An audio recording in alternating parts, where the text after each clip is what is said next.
This week, we're out west, my conversations with two business leaders who are leading the way on immigration. The economic benefits really of fixing this immigration system are so important to industry, but there's so many other benefits that we can generate and really drive from a sound immigration policy. And I think there's been a failed opportunity. If you're willing to work, or if you have an idea that you're willing to push, you can go as far as you're able. And I don't believe anybody will stand in your way. And as the migrant caravan moves towards the U.S.-Mexico border, President Trump tries to make it central to the midterm elections. Do you know how the caravan started? I think the Democrats had something to do with it, and now they're saying, I think we made a big mistake. From the National Immigration Forum, I'm Ali Nirani with Only in America. Only in America. Only in America. Only in America. Only in America. Only America. Only in America.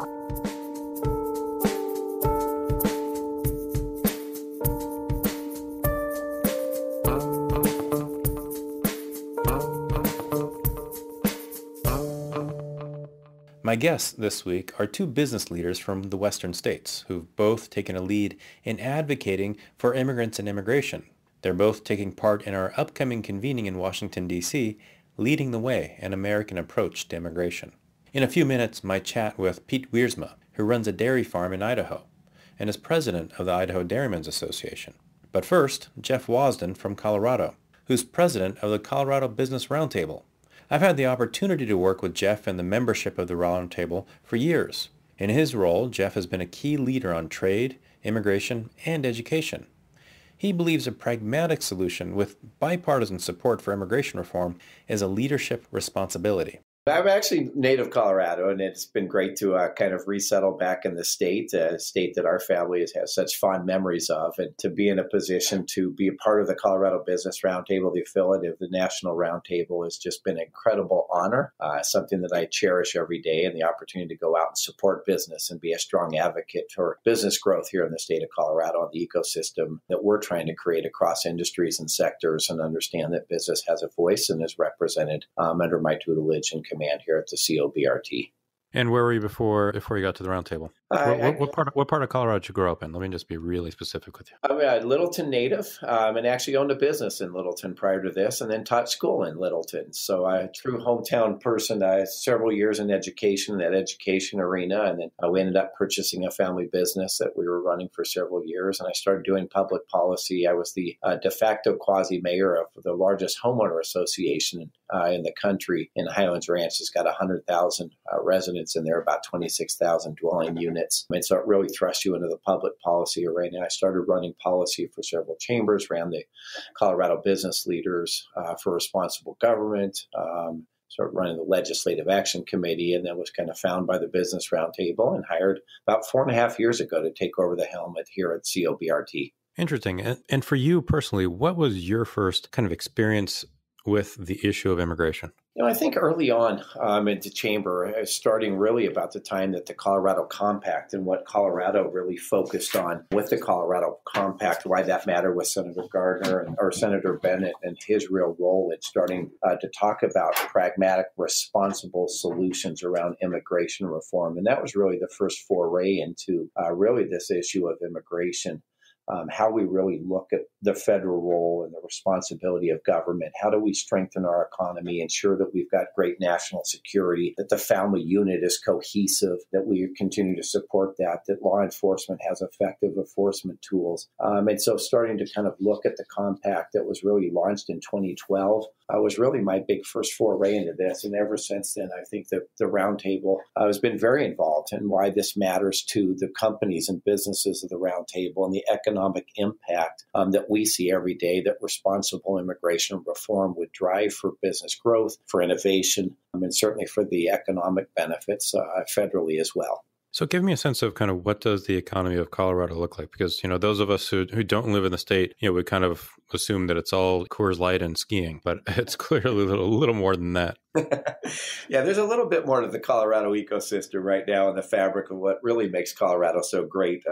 Certainly tourism, as you mentioned, is one. Food and beverage, hospitality, construction, agriculture. And I think a lot of that is well known. And Colorado is certainly growing. The economy is doing well. But the highly skilled is what I think a lot of people forget. And the impact that immigration has on medical devices, healthcare, engineering, and aerospace, and why pragmatic, responsible immigration reform matters across the spectrum from the lowly entry level to the highly skilled areas. We need to ensure that we've got an immigration system that works for business all across the sectors. And, the little bit that I know about the state, it's really interesting because obviously you've got downtown Denver, but then you have, is it Aurora to the north of the city that is incredibly diverse and vibrant? You have Colorado Springs to the south, and then you have the slope. What's the economic diversity that comes with that kind of geography? Well, it's very interesting. Aurora would certainly be not to the north, but pretty close there. Northish. Or eastish, but either or. It works. Yeah, the corridor of Colorado is doing great, right? And the economy up and down the I-25 and the Front Range has really been booming. But you start to get out into the eastern plains, and then again, as you mentioned, across the slope and into the ski areas and the hospitalities and out to Grand Junction and Mesa County. You've got a lot of farming and ag and energy production and other areas where the demand is certainly there. And right now, we've got an immigration system that's failing business. Really, that demand for talent, as we've talked about so many times, has never been higher. And our current system can't label that to meet the demands. The economic benefits really of fixing this immigration system are so important to industry, but there's so many other benefits that we can generate and really drive from a sound immigration policy. And I think there's been a failed opportunity. I think in this new landscape with Republicans being in control of the White House and both branches of Congress, this is something they should actually embrace versus running away from and hiding. They should own this immigration issue, and they should take on this charge to really stamp their brand. And I think it's a missed opportunity on behalf of the Republican Party. And the amazing part about Colorado is, and it has a diversity of obviously the population, the economy, but then also the congressional delegation. So you do a lot of work with both Republicans and Democrats in the delegation. What's the message that you're delivering to them, again, from this range of economic perspectives that you represent? Yeah, Colorado is a great purple state. We've got 4 Republicans, congressmen, 3 Democrat congressmen and members of our House. You've got a Republican senator, a Democratic senator. And so we're split right down the middle. The understanding, the imperative that we try and really stress upon our delegation is that the economic benefits of a sound immigration policy will have a very positive effect, not only on the economy here in Colorado, but a positive effect on the U.S. economic growth, that you can drive production and productivity even further, that we can support policies that keep us secure, create a more healthier, vibrant economy, accelerate growth, encourage more hiring, creating more jobs, being the innovative center and hub of the world that we've been so well known for so many years. We don't have a monopoly on great ideas. And I think that's what the diversity and the culture and an immigration system that's vibrant, that allows businesses to find and attract that talent to gain that diversity and innovation to drive companies forward is so important. And it's not a partisan issue. It's something that we understand here, that if we do this and do this well, that we can have a great, secure America that supports a healthier economy that really accelerates that growth. And that's that message that we've been kind of just trumpeting here in this state.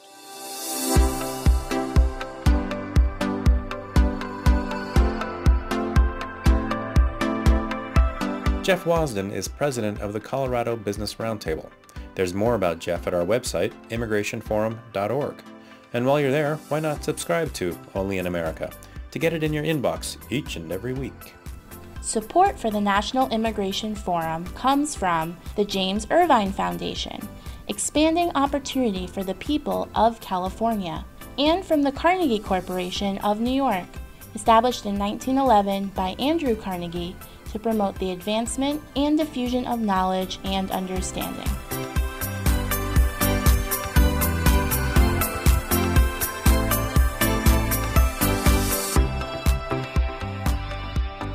A grandson of immigrants from the Netherlands, Pete Wiersma grew up on his family's dairy farm in Southern California. Like his parents and grandparents, he continued in the dairy business, working first for his father, then his father-in-law, also a dairy farmer.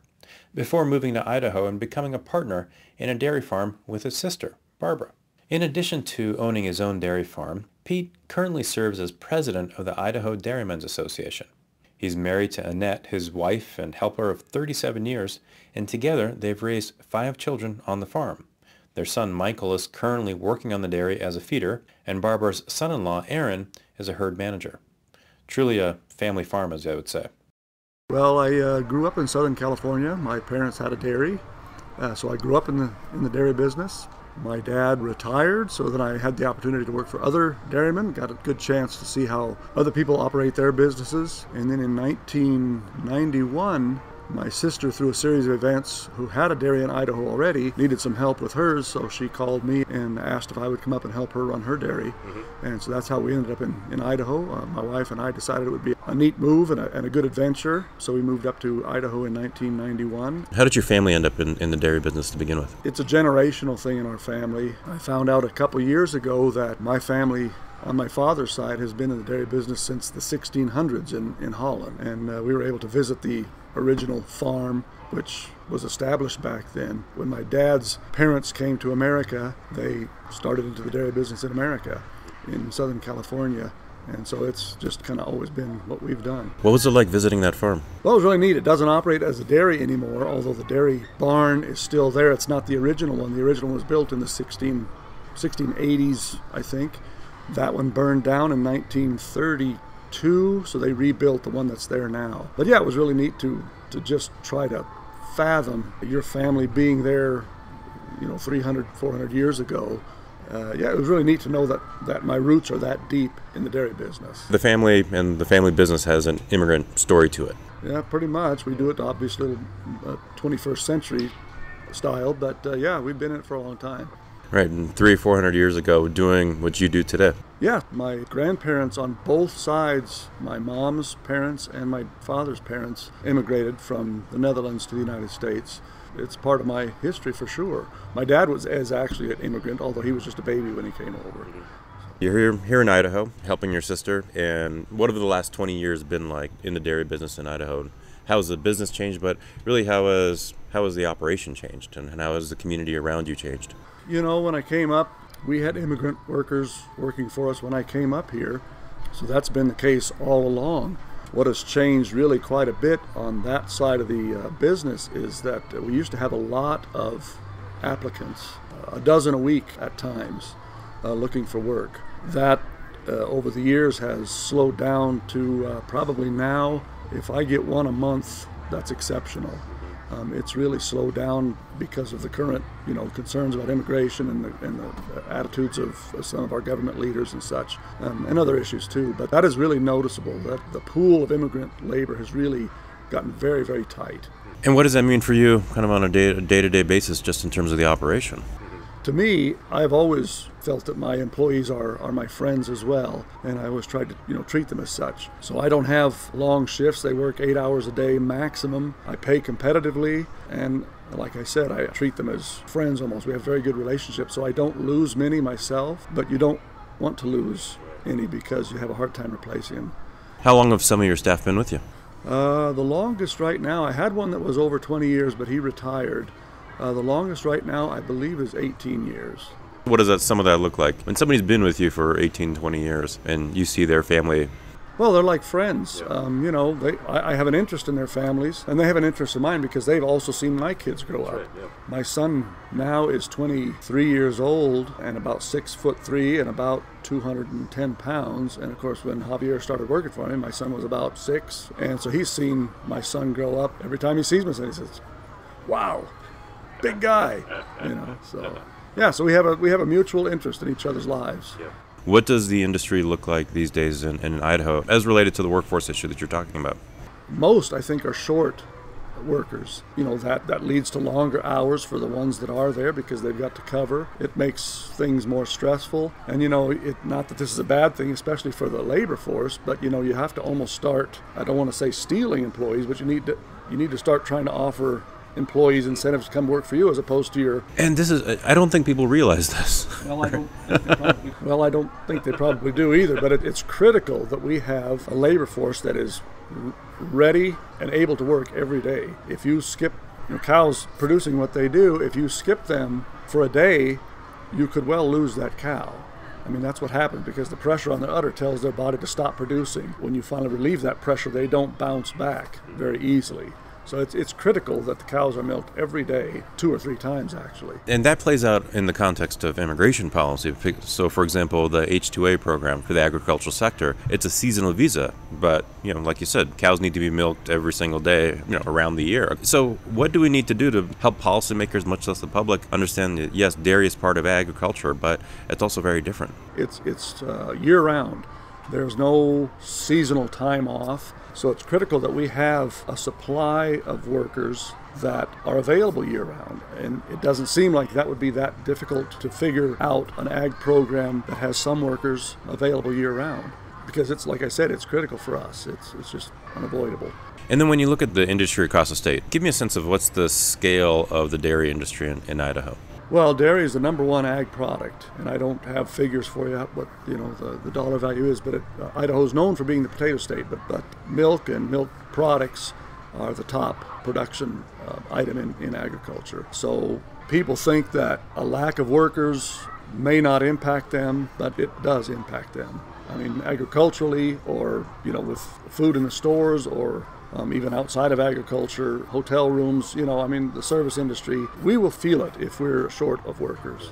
What is your reaction to the idea from people that, the economy doesn't grow? It operates within certain constraints, and therefore, if you don't have an immigrant worker, somebody native-born will come and work for you. That point of view doesn't make a lot of sense to me for a couple of reasons. One being that the economy of the United States has always grown. It has been in growth mode ever since the founding of the country, and immigrants have always been a part of that. It's happened when my parents came, and whether it's the Irish immigration or the immigration from the past, they've always, in pursuit of their own betterment, have allowed our economy and our country to grow. So, as you know, we do a lot of work with the faith community. And earlier this week, we did a meeting in Twin Falls with folks from the Catholic Church, the LDS community, the evangelical community, and others, and really started to try to think about, okay, what's the conversation that we need to have in Idaho about immigration? So as you are running your dairy, as you're talking to your friends and colleagues across the region, how does your faith fit into your approach to how you treat people, how you treat your workers? I grew up in a Christian home. And I know Christian a lot of times has kind of a negative connotation with some, so I don't even like to use that term. I like to tell people that I'm a Christ follower, and that may sound a little silly maybe, but I believe that we are supposed to be Jesus to others here on earth while we're here. So I believe that we need to treat everybody like Jesus would treat them. Several times throughout the Bible, it mentions the aliens within your gates and the poor, and how you need to take care of those people. Jesus was very compassionate. He cared about people, obviously, and he didn't care for these people over here and not those people over there. He cared for everybody. So I believe that that's our mandate. If you at all claim to be a Christ follower or a Christian, you really need to care for people. And so that should be reflected in your in every aspect of your life, whether it's work or recreation or wherever. So then when you see and hear the current tenor of the immigration debate, how does that make you feel? Everybody's entitled to their opinion. Sometimes I think that people compartmentalize their lives and their beliefs, and so they believe they're a Christian, and they probably are. It's not for me to say who is and who isn't. But if you don't practice what Jesus taught us, there's a little bit of a disconnect there. When I hear that a lot of evangelicals, when surveyed, are really apprehensive or even opposed in this day and age to immigration, it makes me wonder a little bit about maybe they're not applying what they've learned in the Bible to their everyday life. Also, there's an element where people don't have the experience of working with, living in the same community as immigrants. Well, I think that's true too. I guess that the lack of interaction makes it very easy to make a snap judgment or a snap opinion. I've, of course, had the benefit, I believe, of working ever since I was a child, growing up on my dad's dairy farm, of working with immigrants. They're just people. They're just people. They're just like me. They're no different. I guess, that influences my opinions today. So as growing up on the dairy, getting to know immigrants, but then also learning more about your own family's immigrant journey, do you see parallels there? Yeah, I really admire anybody who has the courage to leave their home and go far away. When my parents did it, or my grandparents did it, they could expect to never see their family again. That was kind of over because it was too arduous of a journey.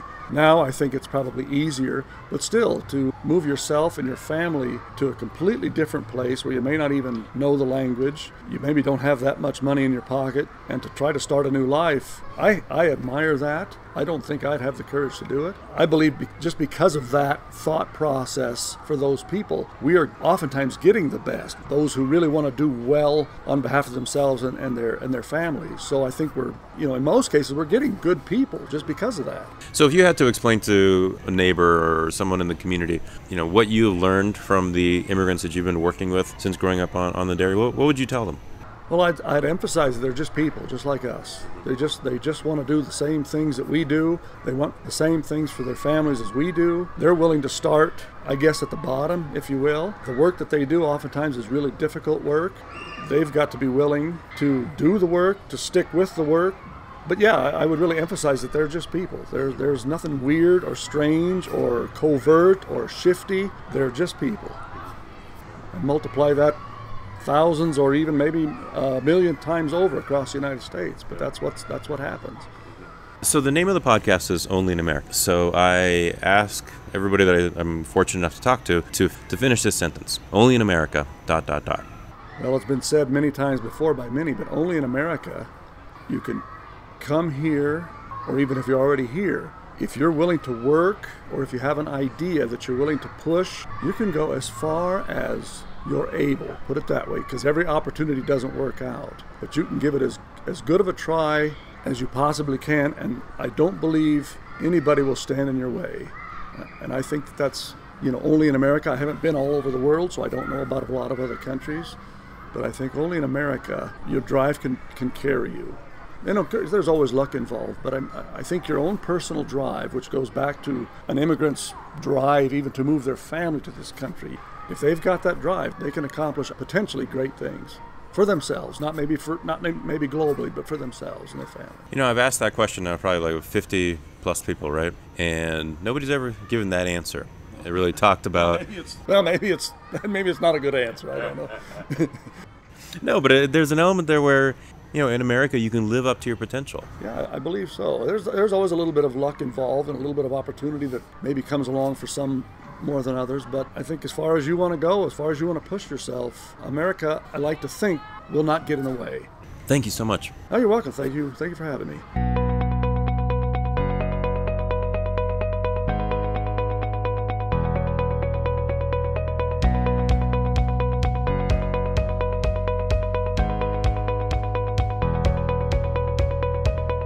Pete Wiersma is president of the Idaho Dairymen's Association. Check out more about Pete and his biography at immigrationforum.org.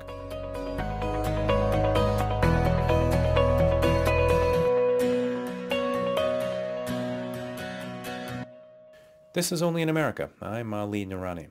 As the migrant caravan from Central America makes its way through Mexico, President Trump has seized the moment as a way to boost intensity among Republican voters. Here's what he said in Houston at a rally in support of Senator Ted Cruz. So we started the wall, got $1.6 billion, we got another $1.6 billion, we have a third $1.6 billion. I want to do it fast. And what's happening right now as a large group of people, they call it a caravan.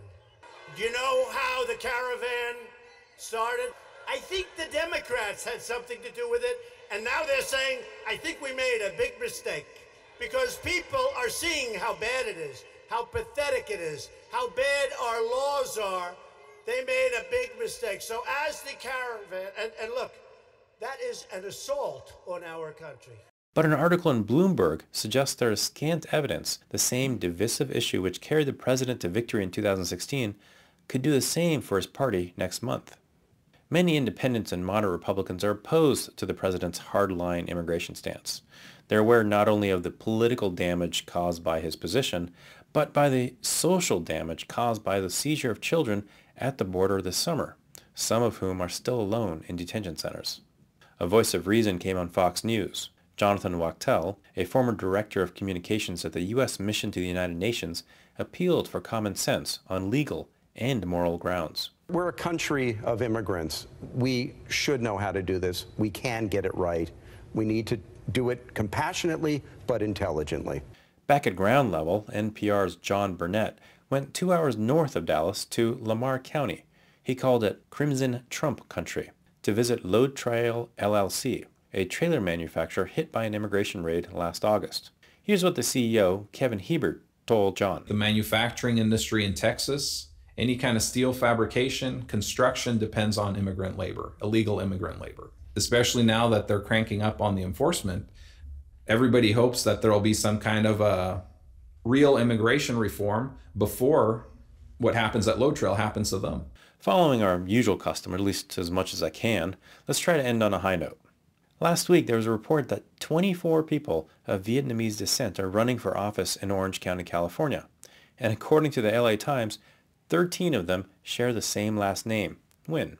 The LA Times pointed out that there's been a strong campaign to energize the Asian communities to become more involved in politics. It's clearly paying off. Stand by for the power of the Vietnamese at the ballot box this November. I'm Ali Nirani.